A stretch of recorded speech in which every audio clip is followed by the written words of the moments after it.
Eran las 3 de la mañana cuando mi teléfono sonó.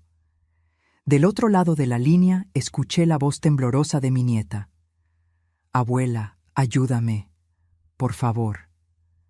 Cuando llegué a la mansión de la familia de su esposo, encontré a mi niña encerrada en un cuarto, con marcas en los brazos que me hicieron entender. Le había fallado, pero aún había tiempo de hacer justicia. Antes de continuar, díganme en los comentarios, ¿desde qué país están viendo este video? Me encanta saber de dónde son. Mi nombre es Guadalupe Santos. Tengo 68 años, y por toda mi vida fui conocida como esa mujer que no se deja de nadie. Mi esposo solía decir que nací con un sentido de justicia tan fuerte que a veces asustaba a la gente. Tal vez tenía razón. Después de que perdí a mi hija Mariana en un accidente de auto en la Ciudad de México hace 10 años, me prometí a mí misma que cuidaría de Jimena, mi nieta, con uñas y dientes. Ella tenía apenas 15 años cuando quedó huérfana, y desde entonces se convirtió en la razón de mi existencia. Crié a Jimena sola después de que mi esposo falleció 2 años después del accidente de Mariana. No fue fácil. Una viuda de 60 años intentando entender los dramas de una adolescente, pero hicimos que funcionara. Siempre tuvimos una relación muy cercana. Ella me contaba todo, o al menos eso creía yo. Pasábamos las tardes platicando sobre la escuela, sobre sueños, sobre la vida. Yo estaba presente en cada festival escolar, en cada graduación, en cada momento importante. Jimena creció linda e inteligente. Se graduó de administración con notas excelentes, consiguió un buen empleo en una empresa de consultoría. A los 26 años estaba construyendo una carrera sólida, tenía un círculo de amigos fieles y parecía feliz. Me enorgullecía tanto de ella. Veía a mi hija Mariana en cada sonrisa, en cada gesto. Era como si una parte de Mariana aún estuviera viva a través de Jimena. Fue en una fiesta de fin de año de la empresa que Jimena conoció a Santiago de la Vega. Recuerdo cuando llegó a casa esa noche, con los ojos brillando, hablando sobre el hombre increíble que había conocido. Santiago era gerente financiero de una empresa socia. Según Jimena, era caballeroso, educado, ambicioso. Venía de una familia importante, los de la Vega, dueños de una red de clínicas médicas particulares repartidas por 3 estados: Jalisco, Nuevo León y Puebla. La primera vez que conocí a Santiago fue en una cena que Jimena organizó en casa, 2 meses después de que empezaron a andar. Llegó puntualmente, trayéndome flores y un vino caro. Era realmente guapo, bien vestido, con ese aire de quien creció acostumbrado a lo mejor que el dinero puede comprar. Hablaba con educación, preguntó sobre mi vida. Pareció genuinamente interesado en conocerme. Pero algo en sus ojos me incomodaba, un vacío que no podía identificar. Cuando sonreía, la sonrisa no llegaba a sus ojos. Cuando hablaba de amor por Jimena, las palabras parecían ensayadas, como si estuviera recitando diálogos de una novela. Intenté ignorar esa sensación. Al final, Jimena estaba tan feliz. ¿Quién era yo para echar a perder eso con paranoias de vieja? En los meses siguientes, intenté conocer mejor a Santiago y a su familia. Fui invitada a cenar a la mansión de los de la Vega algunas veces. La propiedad era impresionante. Hectáreas de jardines perfectamente cuidados en las afueras de la ciudad. Una casa que parecía sacada de revista de arquitectura. La madre de Santiago, Victoria de la Vega, era una mujer alta y elegante, con el cabello perfectamente peinado y ropa de diseñador. Me trataba con una educación fría, ese tipo de cortesía que deja claro que no eres bienvenida, pero los buenos modales impiden que lo digan abiertamente.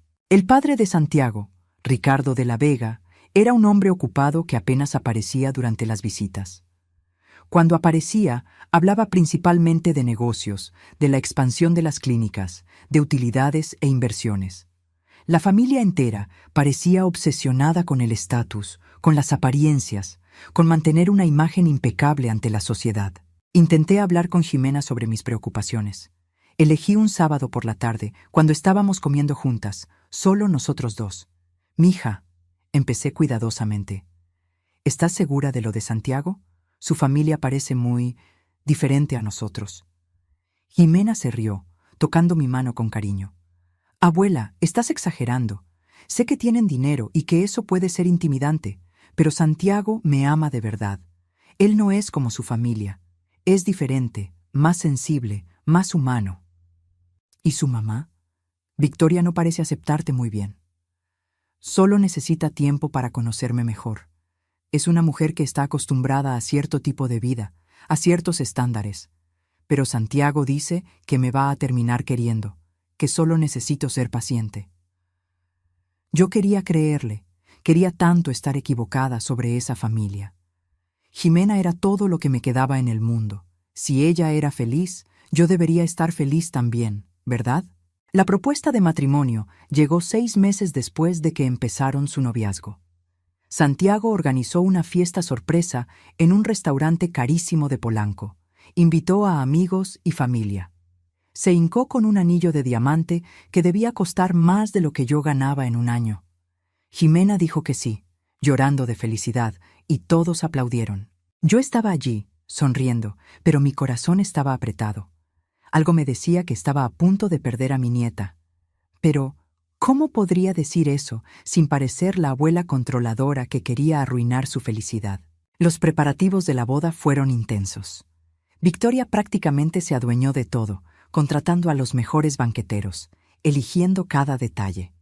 Jimena apenas tenía voz en las decisiones. Cuando intentaba opinar, Victoria educadamente la ignoraba o explicaba por qué su idea no era adecuada para una boda de la familia de la Vega. Recuerdo una discusión particularmente tensa sobre el vestido de novia. Jimena quería algo sencillo y elegante.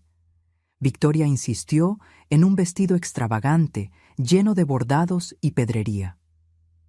«Tienes que entender, querida», dijo Victoria con esa sonrisa fría. «Esta boda no es solo sobre ustedes dos. Es sobre la familia, sobre mantener nuestro nivel. La gente espera cierto grado de ostentación». Jimena cedió. Como siempre cedía cuando la presión era demasiada. La boda se llevó a cabo un sábado soleado de marzo, hace 2 años. Una ceremonia grandiosa en la hacienda de la familia de la Vega en Querétaro. 300 invitados, la mayoría personas que yo nunca había visto en mi vida. Orquesta en vivo tocando música clásica. Una decoración que parecía de cuento de hadas, con flores importadas y candelabros de cristal instalados especialmente para el evento. Yo estaba allí, usando el mejor vestido que pude comprar, sonriendo en las fotos, saludando a personas que apenas disfrazaban su sorpresa al descubrir que yo era la abuela de la novia. Podía ver en sus miradas la pregunta no formulada. ¿Cómo una mujer sencilla como yo podía estar relacionada con alguien que se estaba casando con un de la Vega? Durante la ceremonia, cuando el sacerdote preguntó si alguien se oponía al matrimonio, tuve un impulso loco de levantar la mano, de gritar que algo estaba mal, que esa familia no era lo suficientemente buena para mi nieta. Pero me quedé en silencio, observando a Jimena decirle sí al hombre que juró amarla y protegerla. Después de la ceremonia, durante la recepción, intenté hablar con Jimena, pero siempre estaba rodeada de gente. Cuando finalmente logré un momento a solas con ella, tomé sus manos y la miré profundo a los ojos. «Mija, ¿eres feliz? ¿De verdad?» Ella sonrió, pero la sonrisa no llegó a sus ojos. «Claro, abuela, estoy feliz. Hoy es el día más feliz de mi vida». Pero había algo en su voz, una duda, una sombra que me hizo estar segura. Mi nieta estaba cometiendo un error terrible y yo no había hecho nada para impedirlo. En los primeros meses después de la boda, Jimena aún me visitaba seguido. Comíamos juntas cada semana en nuestra fonda favorita, un lugar sencillo donde servían comida casera. Hablábamos por teléfono casi diario. Ella me contaba sobre su adaptación a la vida de casada, sobre cómo era vivir en la casa de sus suegros mientras buscaban un lugar propio. Pero poco a poco noté cambios. Las visitas se fueron distanciando. Las llamadas eran más cortas. Cuando yo preguntaba cuándo nos veríamos de nuevo, Jimena siempre tenía una excusa. «Estoy ocupada, abuela», decía con voz cansada. «La familia de Santiago tiene tantos compromisos sociales. Cenas, eventos de caridad, reuniones. Tú entiendes, ¿no? Es parte de su vida». Yo entendía, pero no me gustaba. Empecé a notar otros cambios también. Ximena estaba más flaca, mucho más flaca. Su rostro, que siempre fue llenito y rosado, estaba pálido y afilado. Ojeras profundas marcaban sus ojos, haciéndola ver mucho mayor de sus 26 años. El brillo que siempre vi en ella, esa luz interior que la hacía especial, se estaba apagando. ¿Estás bien, mija?, le pregunté durante una de nuestras raras comidas, como 4 meses después de la boda. Estás muy delgada. ¿Estás comiendo bien? Ella desvió la mirada, picoteando la comida sin probarla realmente. Solo cansada del trabajo, abuela. Han sido días pesados. ¿Y Santiago? ¿Se porta bien contigo? Claro que sí, me ama mucho. Pero la respuesta salió automática, ensayada, sin emoción real. Intenté sacarle más plática, hacer preguntas más específicas, pero Ximena cambiaba de tema o miraba nerviosamente su celular. Era como si tuviera miedo de hablar, miedo de revelar algo que no debía. 3 meses después, Ximena dejó de trabajar en la consultoría. Me llamó para avisarme, con una voz extrañamente monótona. Fue decisión nuestra, abuela, explicó cuando la cuestioné. Santiago cree que es mejor que me dedique a los proyectos de la familia. Tienen planes de expansión para las clínicas y quieren que me involucre. Pero tú amabas tu trabajo, protesté. Trabajaste tanto para llegar a donde estabas. Las cosas cambian cuando te casas. Tengo que hacer lo que es mejor para mi matrimonio, para la familia. Esas palabras no eran de ella. Eran palabras que alguien había puesto en su boca, forzándola a repetirlas hasta creérselas. Las semanas se convirtieron en meses, y mi contacto con Ximena fue disminuyendo progresivamente hasta prácticamente desaparecer. Cuando llamaba a su celular, muchas veces era la suegra, Victoria de la Vega, quien contestaba con esa voz helada y controlada. «Hola, Guadalupe», decía siempre, como si me estuviera haciendo un favor inmenso al contestar mi llamada. «Ximena está descansando ahorita. Ya sabes, anda muy sensible últimamente. Necesita mucho reposo». Sensible. Esa palabra empezó a aparecer cada vez más en las conversaciones. Ximena está sensible. Ximena necesita tiempo para ella sola. Ximena no se siente bien, siempre con ese tono que sugería que algo andaba mal con mi nieta, como si fuera demasiado frágil para lidiar con la vida normal. ¿Puedo hablar con ella solo un minutito?, insistía yo, intentando mantener la calma aunque la sangre me hirviera en las venas. No creo que sea buena idea hoy. Tuvo una crisis de ansiedad hace rato. El médico recomendó reposo absoluto, pero te prometo que le digo que llamaste. Y la llamada terminaba ahí, dejándome con más dudas que respuestas y una angustia en el pecho que solo crecía cada día. Intenté ir a su casa algunas veces, decidida a ver a mi nieta con mis propios ojos. La propiedad de los de la Vega estaba a 1 hora de mi casa, en un fraccionamiento privado de lujo rodeado de muros altos y seguridad extrema. Era el tipo de lugar donde la gente común como yo claramente no era bienvenida. De las 5 veces que me aparecí sin avisar, no me dejaron entrar ni una sola vez. «Lo siento, señora», decía el guardia en la caseta, con un tono que dejaba claro que no lo sentía nada. «Usted necesita agendar una visita con anticipación. Son las reglas de la familia.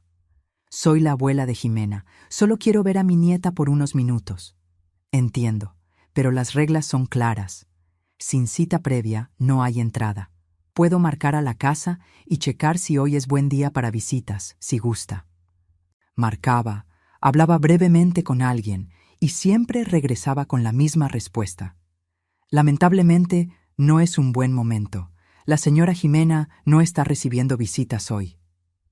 Agendar para ver a mi propia nieta, como si fuera una extraña cualquiera, no la mujer que crió a esa niña desde los 15 años, que estuvo presente en cada momento importante de su vida. Aquello estaba completamente mal, y lo sabía en el fondo de mi alma. Pero, ¿qué podía hacer? ¿Llamar a la policía y decir qué? ¿Que mi nieta adulta y casada no quería verme? ¿Que la familia del esposo estaba siendo grosera conmigo? No había delito en eso, solo una creciente sensación de que algo terrible estaba pasando y yo estaba impotente para impedirlo.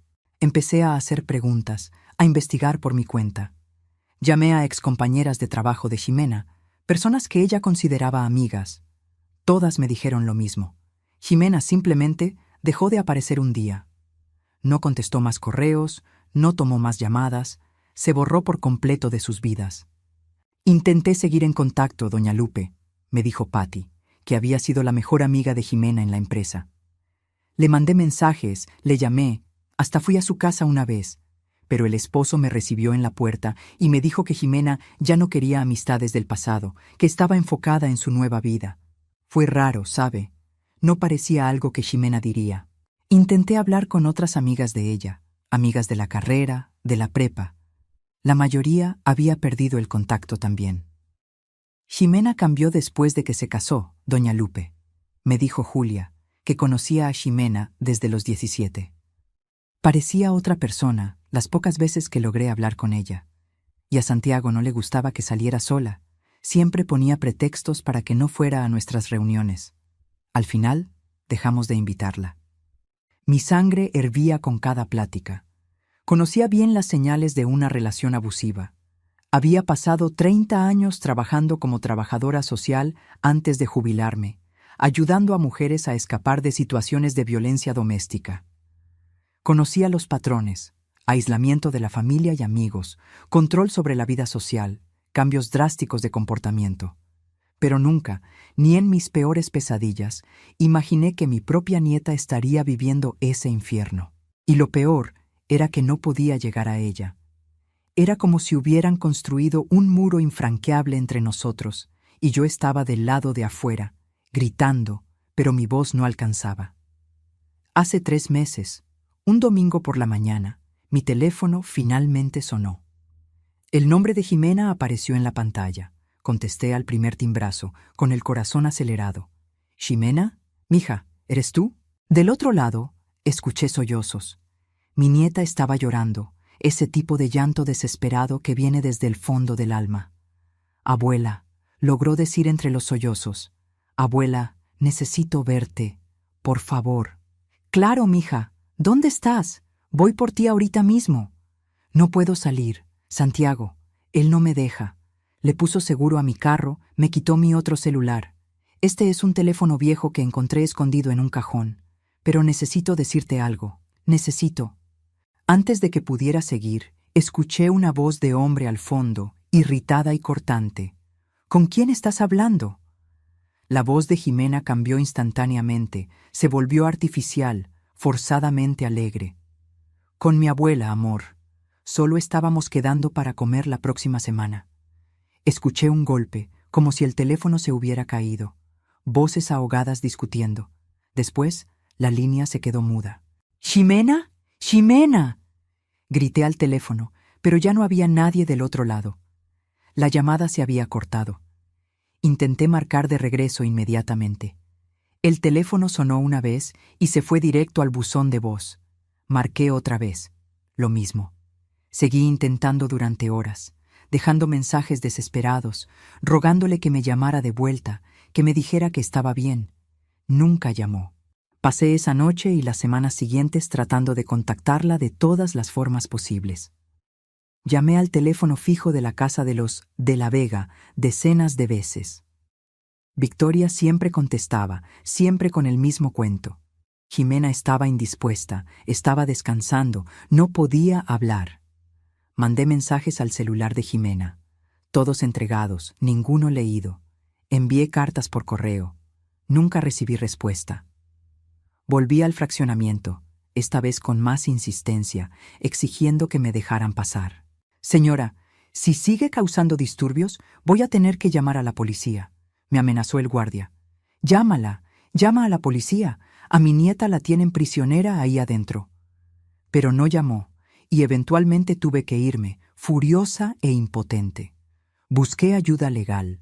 Agendé una cita con un abogado que una antigua compañera me recomendó. Le expliqué toda la situación: el aislamiento progresivo, el cambio de comportamiento, la llamada desesperada, mi incapacidad de hacer contacto. El abogado, un hombre de mediana edad con mirada compasiva, escuchó todo pacientemente.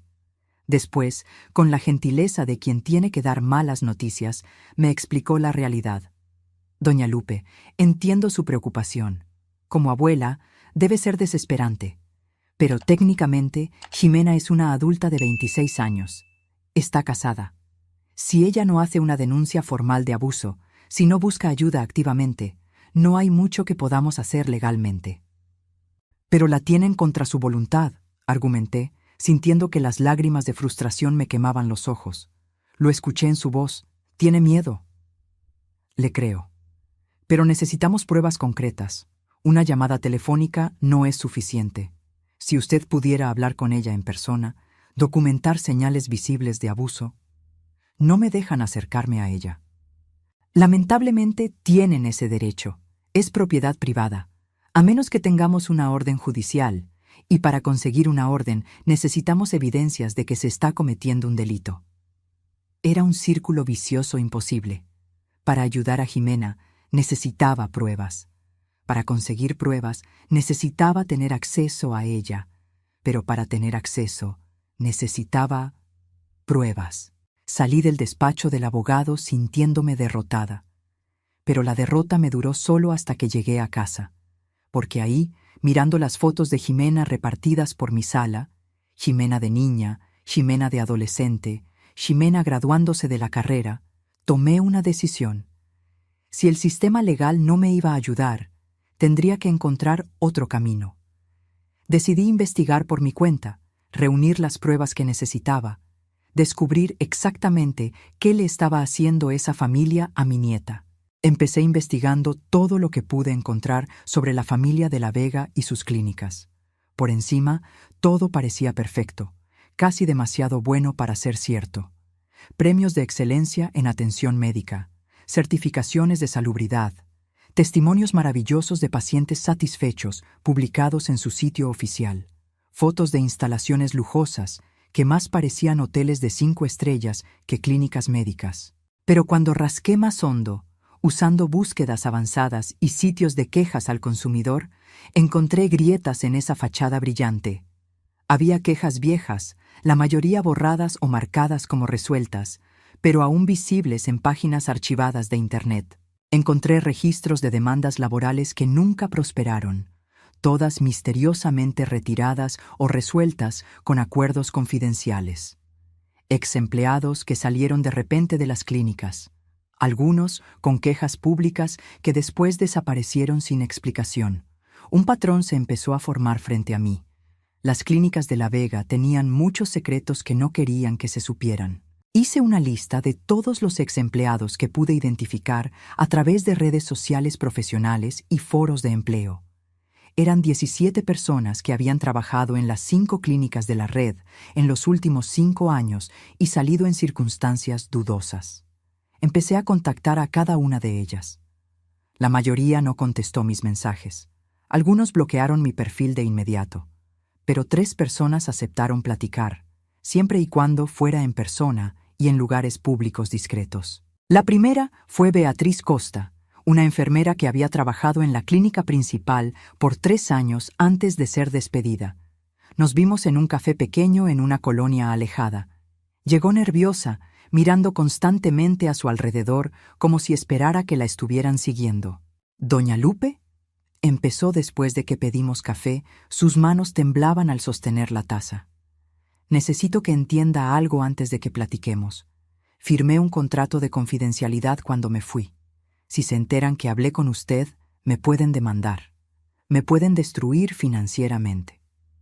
Entiendo el riesgo que está corriendo, y le agradezco inmensamente que haya aceptado hablar conmigo. Respiró hondo, le dio un trago largo al café y empezó a hablar. Esa familia es peligrosa, doña Lupe. Tienen nexos con jueces, delegados, políticos importantes. Vi cosas terribles pasando en esas clínicas, pero cuando intenté denunciar internamente, me corrieron al día siguiente. Me inventaron una acusación de robo de medicamentos. Yo nunca me he robado nada en mi vida. ¿Qué tipo de cosas vio? Miró a su alrededor otra vez antes de seguir, bajando la voz casi a un susurro. medicación inadecuada administrada a pacientes, personas que mantenían internadas mucho más tiempo del necesario porque entre más tiempo se quedaban, más ganaba la familia, diagnósticos manipulados, exámenes alterados para justificar tratamientos caros e innecesarios. Se me revolvió el estómago. ¿Y los pacientes no se quejaban? ¿No intentaban irse? Los sedaban. O sus diagnósticos eran ajustados para incluir tendencias suicidas, lo que le daba a la clínica autorización legal para retenerlos contra su voluntad. Vi familias siendo manipuladas, convencidas de que sus seres queridos estaban demasiado enfermos para que les dieran el alta. ¿Y quién cuestionaba? Su rostro se endureció, sus ojos se llenaron de lágrimas. Una compañera mía, Andrea, empezó a hacer muchas preguntas sobre ciertos procedimientos. Era técnica de enfermería. Llevaba 6 años ahí. 2 semanas después de que amenazó con llevar documentos a la Secretaría de Salud, le plantaron drogas en su bolsa durante una revisión de rutina. La corrieron por falta de probidad, perdió su cédula profesional, le destruyeron la vida. Todos sabíamos que era una trampa, pero ¿quién se iba a meter con los de La Vega? ¿Tiene pruebas de alguna de esas cosas? Negó con la cabeza. Me corrieron sin dejarme recoger mis cosas. Los guardias me escoltaron hasta afuera del edificio. Pero sé que otros empleados tomaron fotos, hicieron grabaciones. El problema es que todos tienen demasiado miedo para usarlas. Salí de ese café con más preguntas que respuestas, pero también con la confirmación de que mis sospechas eran ciertas. Esa familia era criminal, y Jimena estaba en sus manos. El segundo ex empleado fue Marcos Lima, un médico que trabajó en la clínica de rehabilitación de la familia por 2 años. Nos vimos en un parque, eligió una banca aislada lejos de cualquier cámara de seguridad. Entré a esa clínica pensando que iba a ayudar a la gente, me contó, con el rostro marcado por la culpa y el arrepentimiento. Me tomó solo 3 meses darme cuenta de que aquello era una operación de explotación financiera disfrazada de tratamiento médico. ¿A qué se refiere? Pacientes con problemas leves de ansiedad eran diagnosticados con trastornos psiquiátricos graves. Personas que buscaban tratamiento por estrés eran internadas con diagnósticos de brotes psicóticos. Y una vez internadas, las medicaban tan pesado que desarrollaban síntomas reales que justificaban su internación prolongada. Sentí náuseas subiendo por mi garganta. Eso es monstruoso. Es criminal. Intenté cuestionarlo. Me mandó llamar la doctora Victoria de la Vega en persona. Me dijo, y nunca voy a olvidar esas palabras, que me pagaban muy bien por seguir protocolos, no por tener opiniones. Cuando insistí en que estaba violando mi juramento médico, me recordó que tenía amigos poderosos y que mi carrera dependía de mi cooperación. ¿Se salió? Renuncié al día siguiente, pero firmé una cláusula de confidencialidad a cambio de una compensación económica. Básicamente, me sobornaron para que me callara, y acepté porque tenía miedo. Me miró con ojos atormentados. Sé que fui un cobarde. Vivo con esa culpa todos los días. ¿Su nieta está ahí?, preguntó de repente. La pregunta me tomó por sorpresa. ¿Cómo lo sabe? Porque está aquí haciéndome estas preguntas. Porque veo en su cara la misma desesperación que vi en las caras de otras familias tratando de sacar a los suyos de ese lugar. Hizo una pausa. ¿Cuánto tiempo lleva ahí? No estoy segura. Al menos unos meses. Movió la cabeza, sombrío. Entre más tiempo se quede, peor va a ser. La medicación que usan crea dependencia. El cuerpo se acostumbra. Cuando eventualmente sale, si es que sale, la persona queda con secuelas. Problemas neurológicos, dificultad de concentración, cambios de personalidad a veces permanentes. Esas palabras me pegaron como un golpe en el estómago. Con cada día que pasaba, a mi nieta la estaban dañando de formas que tal vez nunca se podrían revertir por completo. La tercera persona que aceptó hablar fue Valeria Santos, ex psicóloga de la clínica. Nos vimos en su propia casa, después de que insistió en que era más seguro que cualquier lugar público. Trabajé ahí 4 años, me contó mientras tomábamos té en su cocina. Entré llena de ideales, queriendo ayudar a personas con adicciones y problemas mentales. Salí sintiendo que había participado en crímenes contra la humanidad. Me contó sobre pacientes siendo forzados a participar en terapias experimentales que no tenían base científica alguna, sobre sesiones de terapia grabadas sin consentimiento y usadas después para manipular a los familiares, sobre registros médicos falsificados para justificar internamientos eternos. Había una paciente, me dijo Valeria, con la voz entrecortada, joven, bonita, inteligente. Había sido internada por la familia del esposo con diagnóstico de trastorno de personalidad, pero platicando con ella, quedó claro que no tenía nada más que tristeza por estar encerrada contra su voluntad. Llevé mis observaciones a la supervisión. Me dijeron que dejara de involucrarme emocionalmente y siguiera el plan de tratamiento establecido. ¿Qué pasó con ella? Se quedó 6 meses internada. Cuando salió, era una persona completamente diferente, apática, sin vida en los ojos. Los medicamentos habían destruido algo esencial en ella. Esa descripción me aterrorizó. ¿Eso era lo que le estaba pasando a Jimena? ¿Se estaba convirtiendo en una versión vacía de ella misma? Pasé las semanas siguientes procesando toda esa información, tratando de decidir cuál sería mi siguiente paso. Tenía evidencias anecdóticas, testimonios de exempleados, pero nada lo suficientemente concreto para llevar a las autoridades, especialmente considerando que la familia de la Vega tenía conexiones dentro de esas mismas autoridades. Fue entonces cuando recibí un mensaje que cambió todo. Era de un número desconocido, enviado por una aplicación de mensajes encriptados. Doña Lupe, soy amiga de Jimena. Trabajo en la clínica donde está ella. No puedo hablar mucho, pero ella la necesita. Urgente. Están planeando trasladarla a otra unidad lejos de aquí, tal vez a Valle de Bravo. Por favor, sáquela de ahí pronto. Mi corazón se aceleró. Contesté de inmediato. ¿Quién eres? ¿Cómo conseguiste mi contacto? No importa. Lo que importa es que Jimena está en peligro. Ella me dio su número hace meses. Me hizo prometer que le avisaría si las cosas empeoraban. Empeoraron mucho. Vaya por ella. ¿Dónde está exactamente? Clínica de recuperación en Cuernavaca, 3er piso, ala oeste. Pero tiene que ser rápido. Mañana puede ser demasiado tarde. La plática terminó ahí. La persona bloqueó el número y desapareció. Pero yo tenía lo que necesitaba: la ubicación de Jimena y la urgencia para actuar. Pasé esa noche sin dormir, planeando. Sabía que no tenía tiempo para juntar más pruebas, para intentar otra vez la vía legal. Si Jimena estaba a punto de ser trasladada, necesitaba actuar de inmediato. Y si eso significaba romper la ley, que así fuera. Llamé a un investigador privado que una excompañera de trabajo me había recomendado. Le expliqué la situación de forma resumida por teléfono. Aceptó verse conmigo a la mañana siguiente. Carlos Ferreira era un hombre de unos 50 años, ex policía que había abierto su propia agencia de investigación después de jubilarse.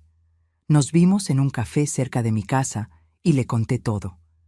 Cada detalle, desde la boda de Jimena hasta el mensaje misterioso que recibí. Escuchó en silencio, tomando notas de vez en cuando. Cuando terminé, se quedó pensativo un momento antes de hablar. Doña Lupe, tengo que ser honesto con usted. Lo que me está pidiendo es ilegal. Irrumpir en una propiedad privada, sacar a una paciente internada, aunque sea su nieta. Eso puede traerle un proceso penal. Puede ir a la cárcel. Lo sé, pero no voy a dejar a mi nieta en ese lugar ni un día más. Si me meten presa, que así sea. Al menos podré dormir sabiendo que intenté salvarla. Estudió mi cara, buscando dudas. No encontró ninguna. Está bien, la voy a ayudar, pero vamos a hacerlo bien, con planeación. Una acción impulsiva solo va a empeorar las cosas. Pasamos el resto de ese día y todo el día siguiente planeando meticulosamente. Carlos consiguió planos básicos del edificio de la clínica a través de registros públicos de construcción. Identificamos posibles puntos de entrada, rutas de escape, horarios de menos movimiento. El turno de la madrugada siempre es el más vulnerable, explicó Carlos. Menos empleados, guardias más relajados, entre las 2 y las 4 de la mañana es nuestra mejor ventana. Pero había un problema. ¿Cómo pasar la seguridad de la entrada? La clínica tenía portones eléctricos, cámaras, guardias armados. No era un lugar al que simplemente pudieras entrar por la fuerza. Fue cuando a Carlos se le ocurrió una idea. Conozco a alguien que trabaja en una empresa de mantenimiento de sistemas de aire acondicionado. Esas clínicas de lujo tienen contratos regulares de mantenimiento. Si conseguimos uniformes y credenciales falsas, nos tomó 2 días conseguir todo. Uniformes de una empresa real de mantenimiento, gafetes falsos pero convincentes, una camioneta vieja pintada con el logo de la empresa, hasta herramientas y equipo para parecer legítimos. Si alguien checa con la empresa real, nos van a descubrir de inmediato, me advirtió Carlos. Así que tenemos que ser rápidos. Entrar, sacar a Jimena, salir. 15 minutos máximo. Quedamos para el martes por la noche, 3 días después de recibir el mensaje misterioso. Carlos iría conmigo. Traería a un ayudante, un excompañero de la policía de confianza llamado Roberto. 3 personas para asegurar que lográramos sacar a Jimena a salvo. La noche antes de la operación, preparé una maleta pequeña con ropa para Jimena, documentos importantes, dinero. Preparé un escondite, la casa de Teresa, mi amiga de 40 años de amistad, que aceptó refugiarnos sin hacer preguntas.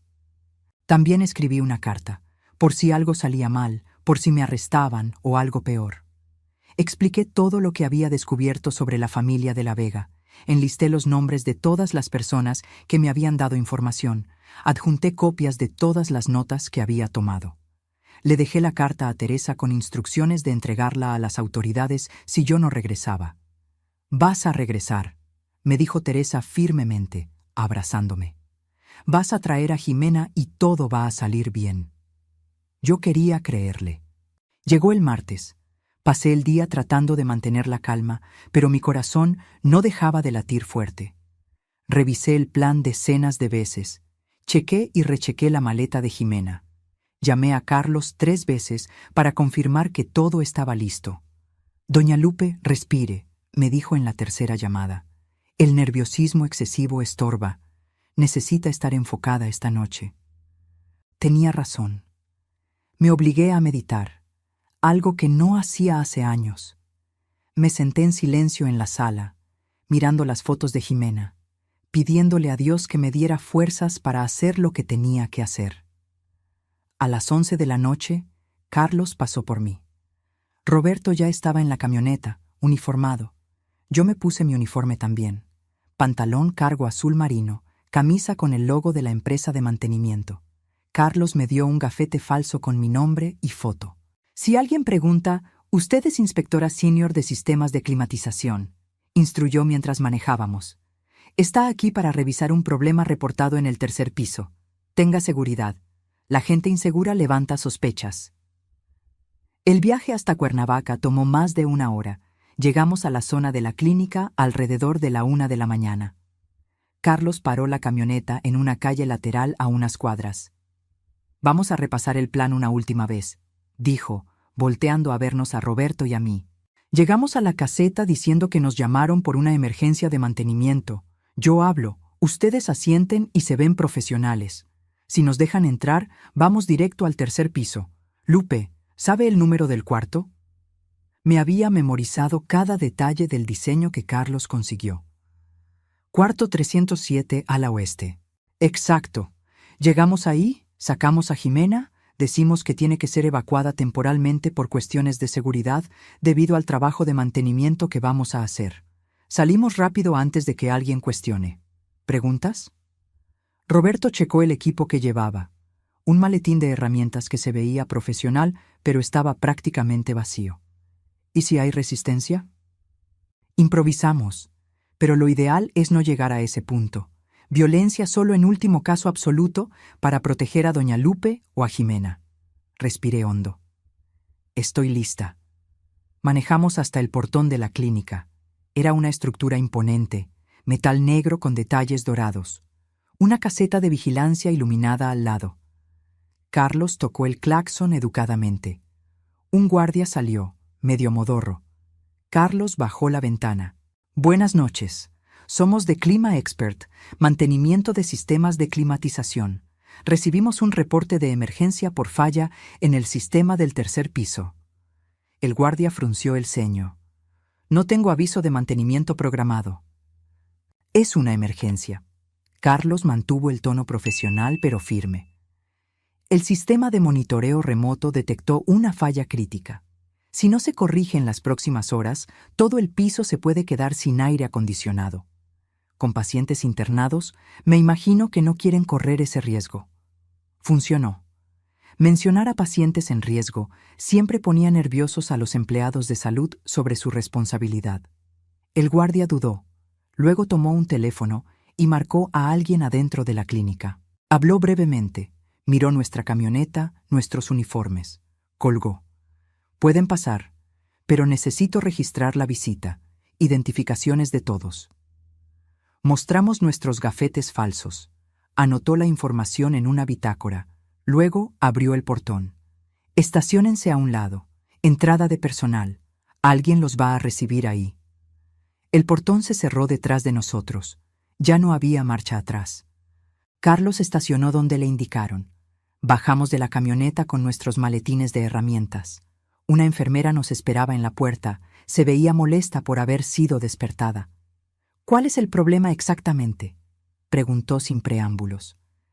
El sensor de temperatura del tercer piso está reportando una falla crítica, contestó Carlos con seguridad ensayada. Necesitamos revisar la unidad central y los ductos de ese piso. Ella suspiró. Tercer piso. Síganme. Entramos al edificio. El interior era lujoso, más parecido a un hotel que a una clínica. Piso de mármol, candelabros, arte en las paredes. Seguimos a la enfermera hasta el elevador. Traten de no hacer mucho ruido, pidió mientras el elevador subía. Los pacientes están durmiendo. Claro, dije yo, forzando mi voz a sonar calmada. El elevador se detuvo en el tercer piso. Las puertas se abrieron a un pasillo silencioso, iluminado solo por luces de emergencia. El control de enfermería a la izquierda, pasillos extendiéndose a ambos lados. El cuarto de máquinas está allá. La enfermera señaló al fondo del pasillo derecho. ¿Necesitan ayuda o pueden solos? Podemos solos, gracias, dijo Carlos. Solo necesitamos acceso al piso. Nos puede tomar unos 30 minutos. Estaré en el control si necesitan algo. Ella bostezó y se alejó. Esperamos a que nos diera la espalda. Entonces Carlos nos miró a Roberto y a mí. Ahora. Nos movimos silenciosamente por el pasillo hacia el ala oeste. Mi corazón latía tan fuerte que estaba segura de que todos en el edificio podían oírlo. Pasamos por varias puertas de cuartos, todas cerradas. De adentro se oían ronquidos suaves, toses ocasionales, el ruido de máquinas médicas. El cuarto 307 estaba al final del pasillo, exactamente donde la información misteriosa había indicado. Había una placa en la puerta. De la Vega, X, internación de largo plazo. Ver el nombre de Jimena ahí, categorizada como paciente de largo plazo, me hizo sentir una furia que nunca había experimentado. Mi nieta no estaba enferma. Era una prisionera. Carlos intentó abrir la perilla. Cerrada, como esperábamos. Miró a Roberto, quien ya estaba abriendo su maletín y sacando herramientas para forzar cerraduras. En menos de un minuto, escuchamos el clic suave del cerrojo siendo vencido. Abrimos la puerta despacio. El cuarto estaba oscuro. Solo una luz débil venía del baño. Había una cama en el centro, y en ella un bulto pequeño cubierto por sábanas. Entré primero. Mis ojos se ajustaban a la oscuridad. Me acerqué a la cama. —¿Ximena? —susurré. La forma se movió. Un quejido bajo. Jalé la sábana cuidadosamente y casi me desmorono al ver a mi nieta. Jimena estaba acostada de lado en posición fetal, tan delgada que parecía una niña bajo las sábanas. Su rostro estaba pálido como el papel. El cabello largo y brillante que siempre tuvo estaba sin vida, quebradizo. Ojeras profundas como moretones marcaban sus ojos cerrados. Pero lo que me destruyó fueron sus brazos. Marcas circulares cubrían ambos antebrazos en filas organizadas y deliberadas. quemaduras, algunas recientes y rojas, otras cicatrizadas en blanco. Alguien lo había hecho metódicamente, repetidamente, a lo largo de semanas o meses. Dios mío, susurré, las lágrimas escurriendo por mi cara. Toqué suavemente su hombro. Ximena, mija, despierta, soy tu abuela. Parpadeó lentamente. Sus ojos trataban de enfocarme en la oscuridad. Estaba claramente bajo el efecto de una medicación pesada. «¿Abuela?», murmuró, con la voz arrastrada y confundida. «¿Tú? ¿Estás aquí? ¿O estoy soñando otra vez?» «No es un sueño, mija. Vine a sacarte de aquí». Lágrimas empezaron a rodar por su cara. «No me puedo ir. Siempre me encuentran, siempre me traen de vuelta. Esta vez no. Te vas conmigo y nunca más regresas a este lugar. Te lo prometo». Carlos se acercó, hablando bajo. «Doña Lupe, tenemos que ser rápidos. La enfermera puede venir a revisar en cualquier momento». Ayudé a Ximena a sentarse. Se tambaleó, mareada por la medicina. Miré alrededor y vi una bata colgada en la silla. Se la puse, luego le puse sus pantuflas. «¿Puedes caminar?» «Creo que sí», murmuró, pero cuando intentó levantarse, sus piernas le fallaron. Roberto la sostuvo antes de que cayera. «Yo la cargo», dijo él, tomándola en brazos con cuidado. Ximena no pesaba casi nada. Salimos del cuarto. El pasillo seguía silencioso. Empezamos a caminar de regreso hacia el elevador, intentando vernos normales, como empleados haciendo su chamba. Fue cuando escuchamos la voz desde el control de enfermería. «¡Hey! ¿Qué están haciendo con esa paciente?». La enfermera que nos había recibido estaba de pie, mirándonos con una sospecha creciente en el rostro. Carlos no dudó. «Procedimiento de emergencia. El sistema de climatización de su cuarto tiene una fuga de gas refrigerante. Tenemos que evacuarla temporalmente mientras hacemos la reparación». Pero la enfermera no se estaba tragando el cuento. Tomó el teléfono del control. «Voy a llamar a la supervisora». «No tenemos tiempo para eso», dijo Carlos, caminando más rápido. «Es cuestión de seguridad.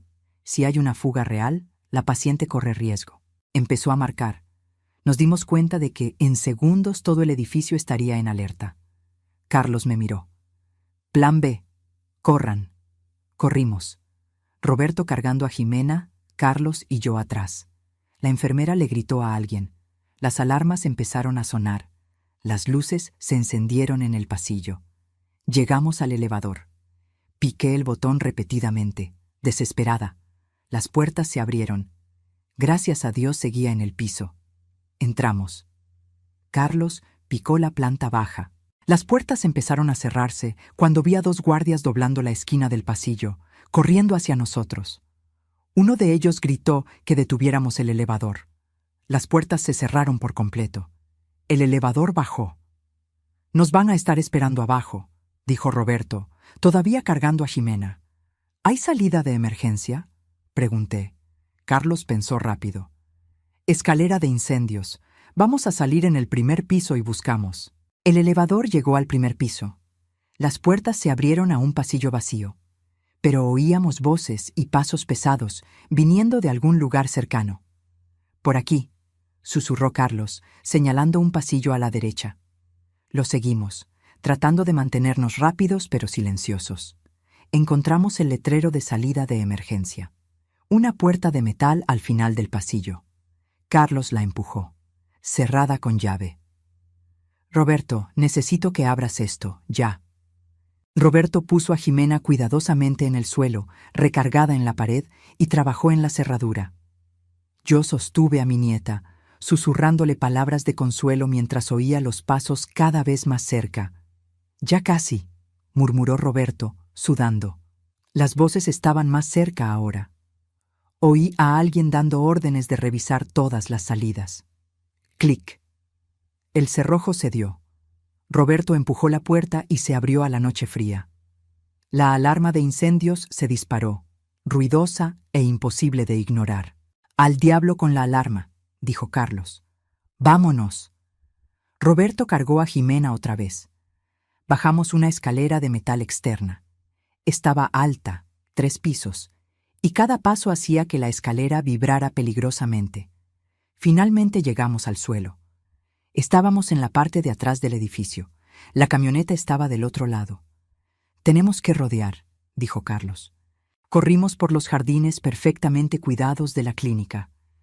Las luces se encendían por todo el edificio. Oía gritos, órdenes siendo dadas. Pronto, todo el lugar estaría bajo llave. Llegamos al lateral del edificio. La camioneta estaba a 50 metros, pero entre nosotros y ella había 3 guardias. «¡Ahí!», gritó uno de ellos señalándonos. No hubo de otra. Corrimos directo hacia la camioneta. Carlos llegó primero, abrió la puerta trasera. Roberto prácticamente aventó a Jimena adentro y brincó tras ella. Yo entré y Carlos azotó la puerta. Uno de los guardias intentó bloquearnos el paso. Carlos prendió el motor y aceleró, haciendo que el hombre saltara a un lado.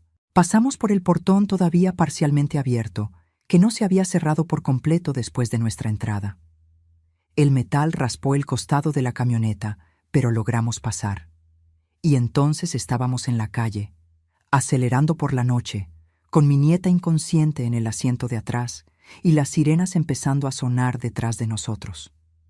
«¿Va a salir bien?», pregunté, mi voz temblando.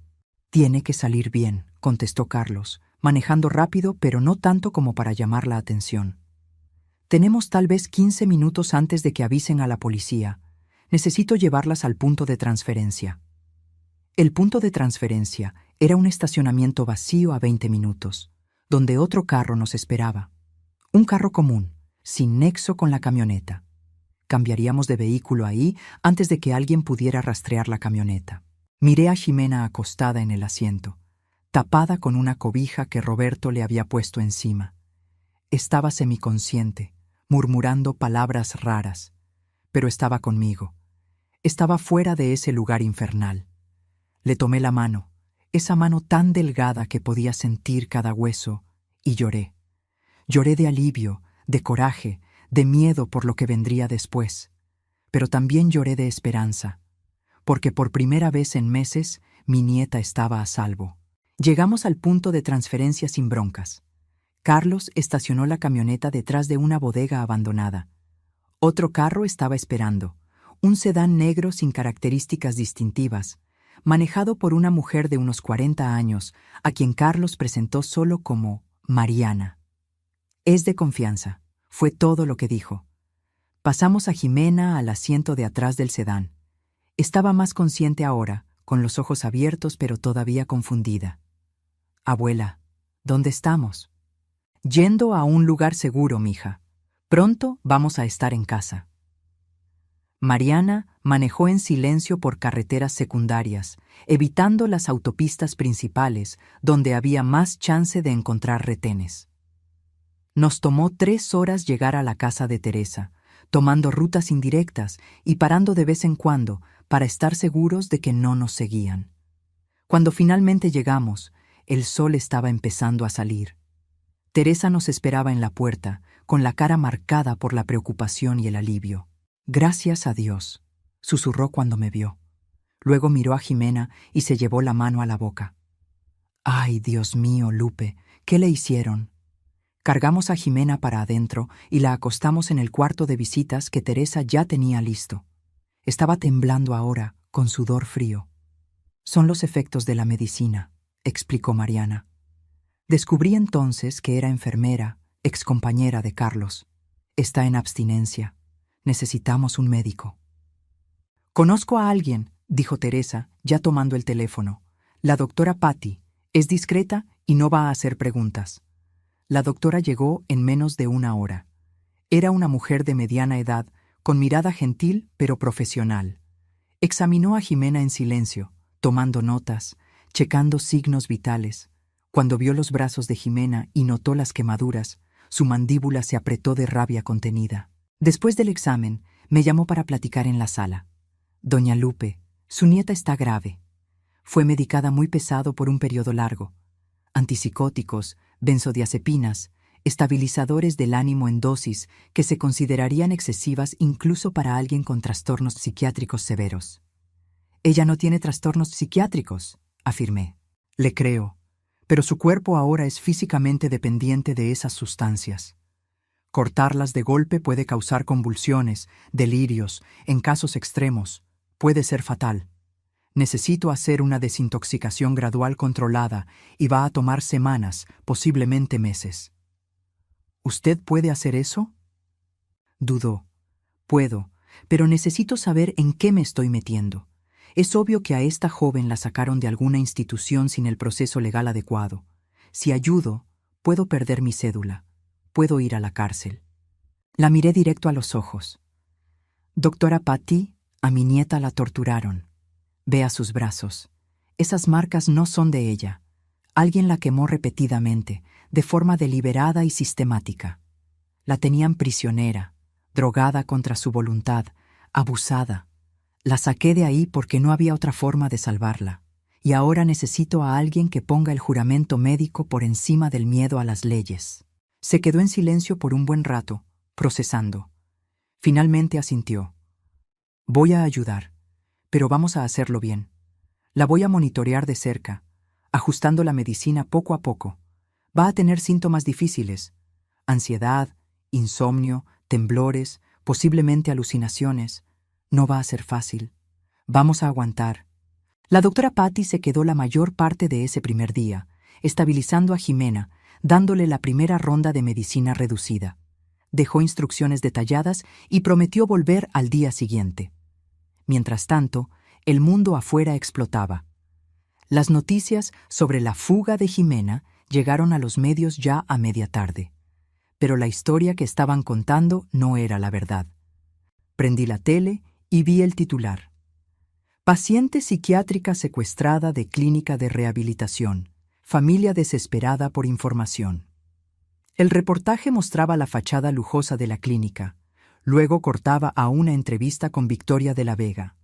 Estaba impecablemente vestida, con los ojos rojos pero secos, la voz controlada y temblorosa en su justa medida. Jimena está muy enferma, decía a la cámara. Sufre de trastorno bipolar grave con episodios psicóticos.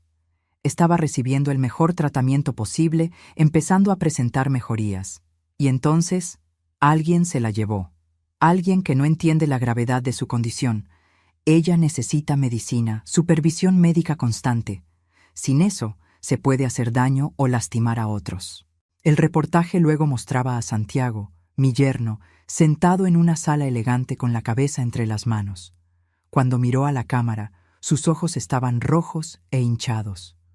«Solo quiero a mi esposa de vuelta», dijo con la voz quebrada. «Jimena, si me estás viendo, por favor, regresa a casa. Todos estamos preocupados por ti. Tu abuela está confundida. Ella no entiende que necesitas ayuda profesional. Por favor, nena, regresa». La actuación era perfecta. Cualquier persona viendo eso creería que era un esposo amoroso desesperado por su esposa enferma.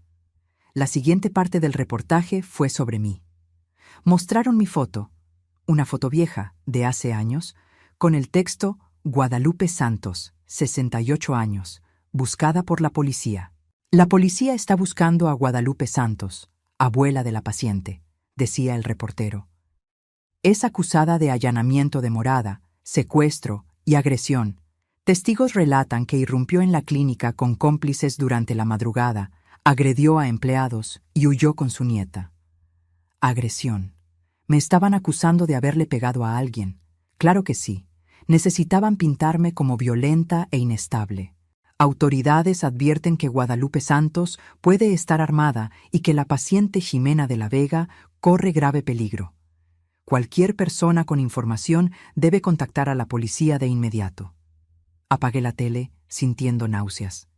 En pocas horas habían creado toda una historia pintándome como la villana peligrosa y a ellos como las víctimas preocupadas. Carlos me llamó poco después. ¿Vio las noticias? Las vi. La policía la está buscando activamente. Ya salió la orden de aprehensión, allanamiento, secuestro, agresión a empleados de la clínica. La están pintando como peligrosa. ¿Qué hago? Por ahora, quédese escondida. Estoy trabajando en juntar pruebas contra la familia de la Vega, hablando con más exempleados, buscando expacientes que puedan haber sufrido abusos similares. Si logramos armar un caso sólido demostrando que la clínica es una fachada criminal, podemos darle la vuelta a esta historia. Pero eso tomaría tiempo. Mientras tanto, yo era una fugitiva. Los días siguientes fueron intensos. Jimena pasó por momentos muy duros conforme su cuerpo reaccionaba a la reducción de la medicina. Tuvo episodios de temblores violentos, vómitos, sudor extremo. Tuvo alucinaciones, gritando sobre cosas que no existían. Tuvo terrores nocturnos, despertando aterrorizada sin saber dónde estaba. Yo me quedaba a su lado durante todo eso. Le sostenía la mano durante los temblores. Le limpiaba la cara cuando vomitaba. Le susurraba palabras de consuelo durante los pánicos. La doctora Patty venía a diario, a veces 2 veces al día, ajustando la medicina, monitoreando sus signos. «Está luchando», me decía la doctora. «Es buena señal. Significa que tiene fuerzas para recuperarse». En los momentos de lucidez, Jimena empezó a contarme lo que había pasado. No todo de jalón. Le dolía demasiado hablar por mucho tiempo. Pero en pedacitos, durante semanas, la historia completa emergió. Me contó cómo todo empezó poco a poco tras la boda. Santiago volviéndose controlador, aislándola de amigos y familia. Las vitaminas que él insistía que tomara, que en realidad eran drogas que la dejaban confundida y paranoica. Él grababa mis momentos malos, me dijo una tarde, con las lágrimas rodando. Cuando me ponía mal por las drogas que él me daba, me grababa. Juntó horas de video haciéndome parecer loca. Usó eso para convencerme de que realmente estaba enferma. El internamiento se lo presentaron como temporal, solo unas semanas para que se estabilizara.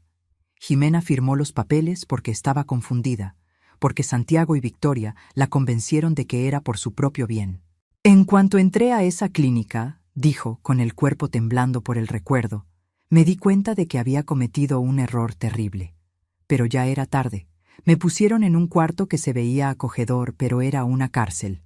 La puerta se cerraba por fuera, las ventanas estaban selladas. Y las medicinas...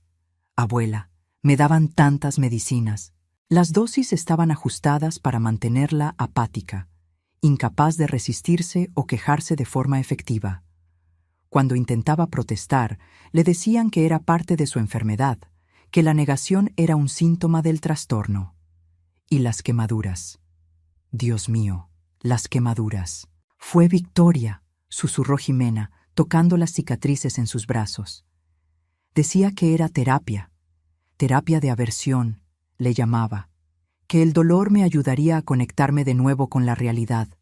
Pero era tortura, abuela, pura tortura. Me quemaba los brazos con colillas de cigarro mientras me hacía repetir que estaba agradecida por la ayuda de la familia, que yo estaba enferma y los necesitaba. Escuché esas confesiones aguantando la rabia con todas mis fuerzas. Quería gritar, quería llorar, quería encontrar a Victoria de la Vega y hacerle pagar por cada segundo de dolor que le causó a mi nieta. Pero Jimena necesitaba que yo fuera fuerte. Necesitaba un refugio seguro, no más caos emocional. Así que me tragué mi furia y fui la abuela que ella necesitaba. Mientras Jimena luchaba por recuperarse, Carlos trabajaba sin descanso, juntando evidencias contra los de la Vega. Había logrado contacto con otros 6 expacientes de las clínicas, todos con historias perturbadoramente parecidas a la de Jimena. Una joven de 22 años, Beatriz, había sido internada por su propia madre que quería controlar su herencia. Pasó 9 meses en la clínica, drogada al punto de casi no poder hilar pensamientos. Cuando finalmente salió, había perdido su trabajo, sus amigos, casi su cordura. Un hombre de 35 años, Eduardo, fue internado después de que su esposa, que tenía una aventura con su mejor amigo, lo convenciera de que estaba teniendo un colapso nervioso. Las clínicas de La Vega dieron los diagnósticos falsos necesarios para justificar la internación larga. Mientras él estaba ahí, su esposa vendió todos sus bienes y desapareció con el amante. Cada historia era más chocante que la anterior, y todas seguían el mismo patrón: diagnósticos dudosos, medicina excesiva, aislamiento de la familia, tortura psicológica disfrazada de tratamiento. Carlos también consiguió copias de documentos internos filtrados por empleados valientes. Tablas que mostraban cómo la clínica calculaba ganancias basadas en el tiempo de internamiento. Correos discutiendo cómo alargar tratamientos para facturar más. Protocolos de medicación que no tenían base médica legítima. «Tenemos material suficiente para hundir a la familia», me dijo Carlos durante una visita. «Pero tenemos que llevar esto a las autoridades correctas. La policía local está comprada por ellos. Tengo que ir más arriba». Tenía un contacto en la Fiscalía General. Una fiscal conocida por su integridad y por no doblarse ante presiones políticas. La LIC. Marta Andrade había hecho carrera procesando delitos de cuello blanco y corrupción de alto nivel. Carlos logró una reunión con ella. Le llevó todas las evidencias que había juntado, incluyendo testimonios grabados de las víctimas que aceptaron hablar. Cuando regresó de esa reunión, se veía renovado. Va a investigar. Dijo que tiene evidencias suficientes para abrir una carpeta de investigación criminal completa. Fraude sistemático, abuso de pacientes, corrupción de autoridades. Va a tomar unas semanas armar el caso formalmente, pero me aseguró que los de La Vega van a responder. ¿Y qué pasa conmigo? ¿La orden de aprehensión? Carlos dudó. Técnicamente, todavía tiene que responder por los cargos, pero la fiscal entiende el contexto. Dijo que cuando el caso salga a la luz, sus acciones se van a ver de forma diferente. Todavía puede haber consecuencias legales, pero nada comparado con lo que ellos van a enfrentar. No era el perdón total que yo esperaba, pero era algo. 3 semanas después del rescate, Jimena tuvo su primer día realmente bueno. Despertó por la mañana con los ojos enfocados, la mente clara. Bajó a la cocina donde Teresa y yo tomábamos café. «Buenos días», dijo, y su voz sonaba como ella misma por primera vez en meses. Me levanté tan rápido que casi tiró la silla y fui a abrazarla. «Mija, ¿cómo te sientes?» «Todavía un poco mareada. Todavía me dan temblores a veces, pero mi cabeza está clara. Puedo pensar otra vez, abuela. De veras puedo pensar». Lloramos juntas ahí en la cocina, y Teresa se nos unió. Era un momento pequeño, pero significaba todo. En los días siguientes, Jimena siguió mejorando. La doctora Patty estaba impresionada con su progreso. Es fuerte, más fuerte que la mayoría de la gente que pasa por lo que ella pasó. Salió a su madre, dije con orgullo. Mi Mariana también era una guerrera. Un mes después del rescate, las cosas empezaron a moverse rápido. La Fiscalía llevó a cabo operativos simultáneos en las 5 clínicas de la red de La Vega. Fueron de madrugada, con órdenes judiciales para asegurar documentos, computadoras, registros médicos. Las imágenes llegaron a las noticias. Policías entrando a las clínicas con cajas y cajas de evidencia. Pacientes siendo trasladados a otras instituciones para una evaluación independiente de sus diagnósticos y tratamientos. Y detenciones. Santiago de la Vega fue arrestado en su casa a las 6 de la mañana, todavía en pijama. Las cámaras captaron el momento en que lo subían a la patrulla, con la cara pálida de la impresión. Victoria de la Vega fue arrestada en la sede administrativa de las clínicas. A diferencia de su hijo, no mostró impresión. Mantuvo esa expresión fría y superior, incluso esposada, como si aquello fuera solo una molestia temporal. Ricardo de la Vega, el patriarca, intentó huir. Lo agarraron en el aeropuerto de la Ciudad de México tratando de subirse a un vuelo privado hacia Centroamérica. Su arresto fue particularmente satisfactorio de ver. 6 médicos fueron arrestados también, acusados de complicidad en el esquema. 2 administradores. 3 enfermeros que participaban activamente en los abusos. La historia cambió de la noche a la mañana. De repente, ya no era la abuela desequilibrada que secuestró a la nieta enferma. Era la heroína que expuso una red criminal de proporciones espantosas. Jimena ya no era la paciente psiquiátrica fugitiva. Era la víctima valiente que sobrevivió a abusos inimaginables. Reporteros trataron de encontrarme. Querían entrevistas exclusivas, querían oír la historia completa. Rechacé todas. No me interesaba la fama. Solo quería que mi nieta se recuperara y que los de la Vega pagaran por lo que hicieron. 2 semanas después de los arrestos, me entregué a la policía según lo acordado con la fiscal. Fui acusada formalmente de allanamiento de morada y retiro no autorizado de paciente internado. Los cargos de agresión fueron retirados cuando se probó que no le había pegado a nadie. Aquello había sido puro invento. Mi abogado, un joven defensor público llamado Pablo que creyó en mi causa desde el principio, argumentó que mis acciones estaban justificadas por estado de necesidad y legítima defensa de un tercero. Mi clienta actuó para salvar a su nieta de un peligro inmediato y real, le dijo al juez durante la audiencia. Jimena de la Vega estaba siendo torturada, drogada ilegalmente, retenida prisionera. Guadalupe Santos no es una criminal, es una heroína. Cualquier abuela en su lugar habría hecho lo mismo. El juez, una mujer de unos 60 años con mirada severa pero no injusta, escuchó todos los argumentos. Escuchó también el testimonio de Jimena, quien insistió en presentarse, aunque todavía se estaba recuperando. Ver a mi nieta en el estrado, con la voz todavía temblorosa pero firme, contando cada detalle de lo que sufrió, fue uno de los momentos más orgullosos y más dolorosos de mi vida. Cuando el juez dictó sentencia, sentí que un peso se me quitaba de encima. Doña Guadalupe Santos claramente violó la ley al entrar a la propiedad de la clínica.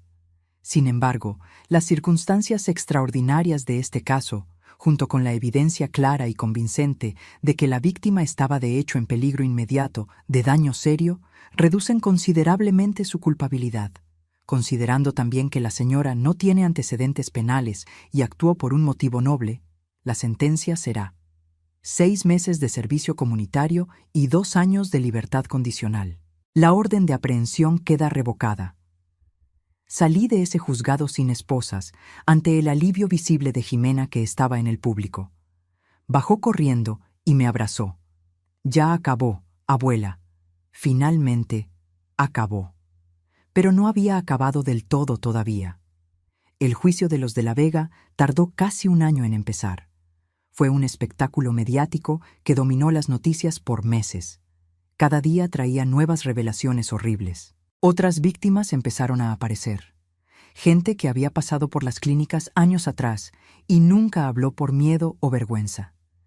El número creció a casi 50 expacientes relatando abusos parecidos. Familias de pacientes que habían muerto bajo el cuidado de las clínicas empezaron a hacer preguntas. Se revisaron autopsias. Se reabrieron investigaciones. 3 muertes que habían sido clasificadas como suicidio fueron reclasificadas como homicidio tras pruebas de que las víctimas habían sido medicadas a la fuerza hasta la sobredosis. El juicio en sí fue brutal para Jimena. Tuvo que testificar, tuvo que volver a contar cada detalle de su calvario, tuvo que mostrar sus cicatrices al jurado, explicar cada quemadura, cada abuso. Yo estuve ahí todos los días, en la primera fila, dándole fuerzas en silencio. Y ella estuvo increíble, fuerte, clara, firme incluso cuando los abogados de la defensa trataron de desacreditarla. Santiago intentó alegar que no sabía de todo el esquema, que solo seguía órdenes de su madre, pero los correos y mensajes de texto que fueron asegurados probaban que era un participante activo. Había mensajes de él discutiendo con Victoria qué medicinas usar para mantener a Jimena bajo control. Correos sugiriendo subir las dosis cuando ella mostraba resistencia excesiva. Victoria de la Vega no mostró remordimiento ni una sola vez durante todo el juicio. Cuando finalmente tuvo chance de hablar, mantuvo su postura fría y de superioridad. Hicimos lo que era necesario para ayudar a gente enferma, declaró.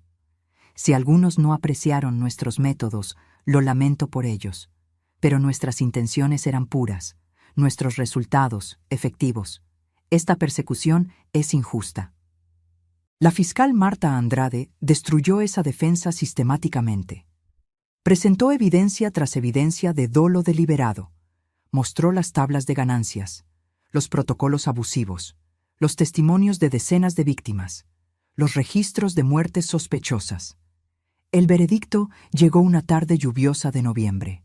Culpables, todos. En todos los cargos. Victoria de la Vega, 25 años de prisión por fraude, abuso de pacientes, tortura, 3 cargos de homicidio y asociación delictuosa. Santiago de la Vega, 20 años por los mismos cargos, excepto homicidio directo, pero incluyendo complicidad. Ricardo de la Vega, 18 años por asociación delictuosa, fraude financiero y corrupción.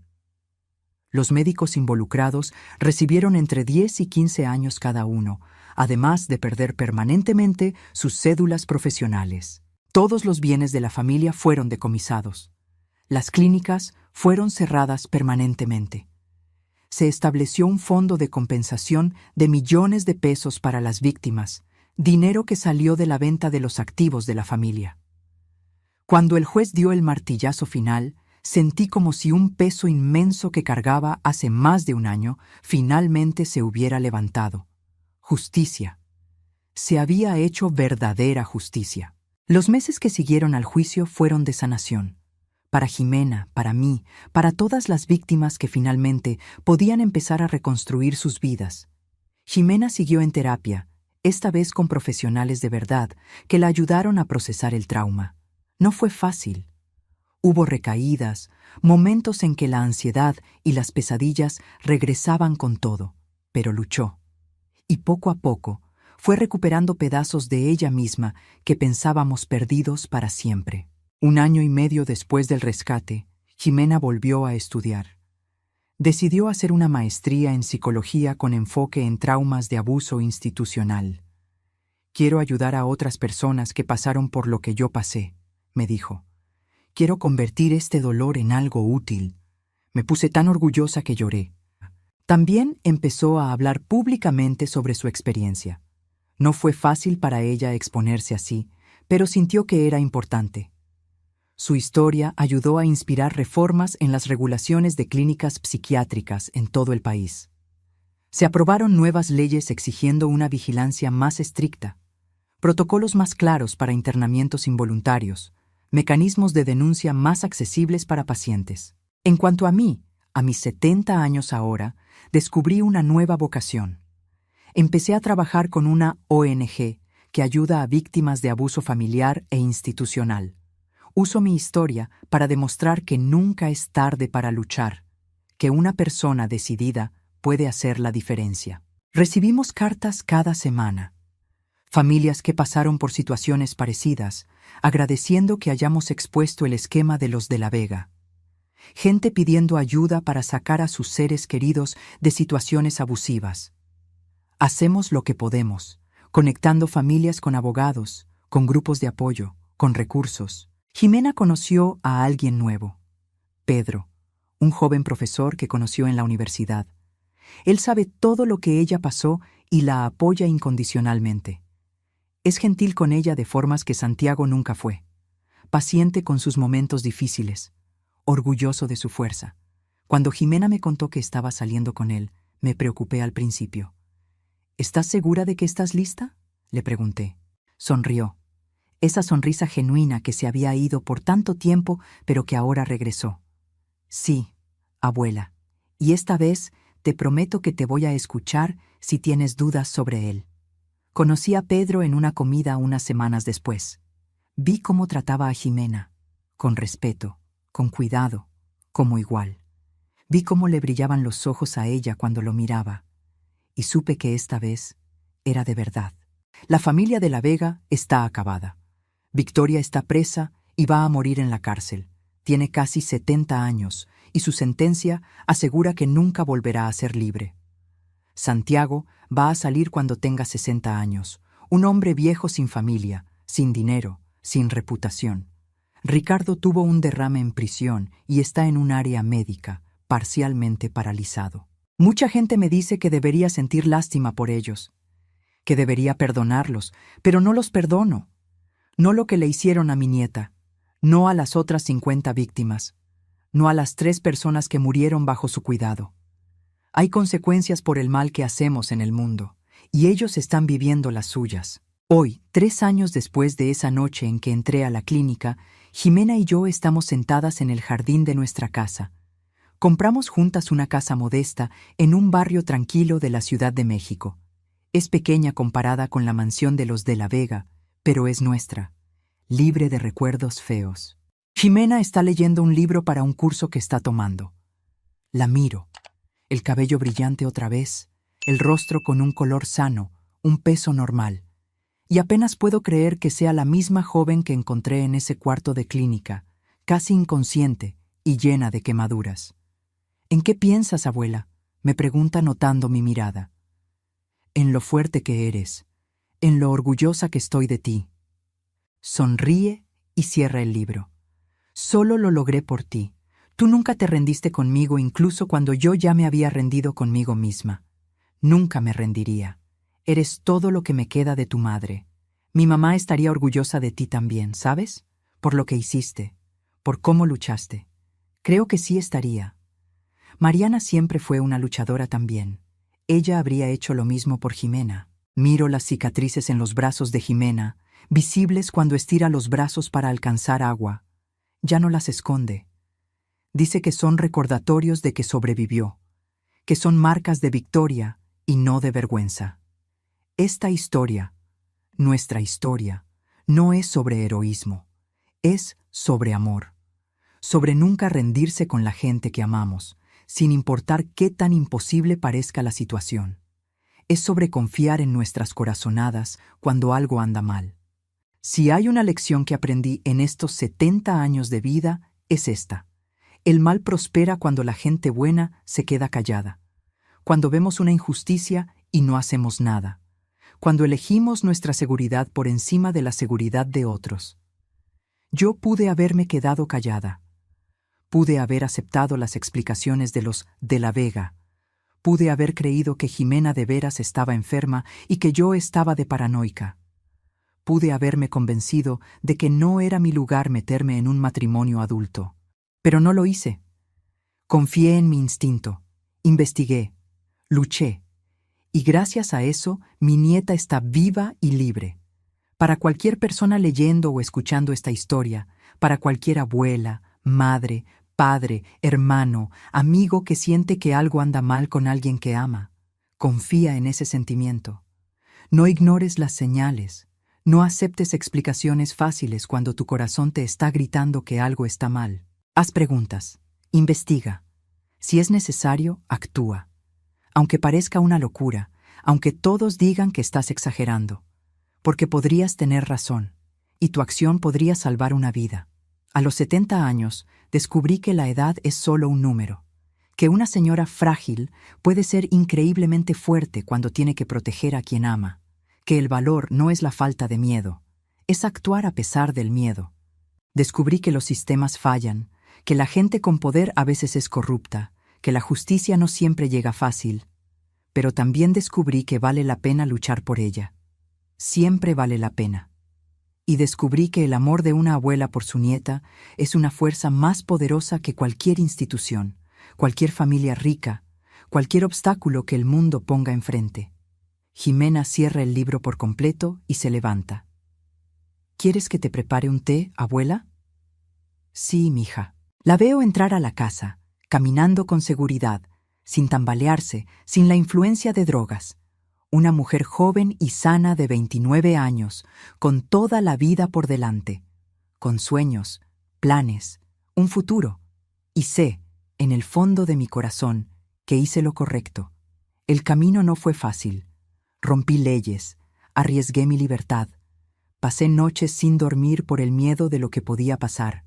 Pero valió cada segundo de terror, cada momento de duda, porque mi nieta está en casa, está a salvo, se está curando, y los monstruos que la lastimaron están donde deben estar, tras las rejas, pagando por sus crímenes. Esta es mi historia. La historia de cómo una abuela de 68 años enfrentó a una familia poderosa y ganó. No porque sea especial o extraordinaria, sino porque amé lo suficiente como para no rendirme. Y si yo pude hacerlo, tú también puedes. Sea cual sea tu batalla, sea a quien tengas que proteger. Tienes esa fuerza dentro de ti. Solo tienes que tener el valor de usarla. Nunca es demasiado tarde para luchar. Nunca es demasiado tarde para salvar a quien amas. Recuérdalo. Si esta historia tocó tu corazón de alguna forma, por favor, dale like a este video. Suscríbete al canal y activa la campanita para no perderte nuestras próximas historias. Tus comentarios significan mucho para nosotros. Comparte tus reflexiones abajo. Y si quieres apoyar todavía más este trabajo, considera hacerte miembro del canal. Tu contribución nos ayuda a seguir trayendo historias reales e impactantes como esta. Historias que necesitan ser contadas. Historias que pueden hacer la diferencia en la vida de alguien. Muchas gracias por haber visto hasta el final. Eso significa que esta historia resonó contigo. Nos vemos en el próximo video. Y recuerda, nunca te rindas con la gente que amas.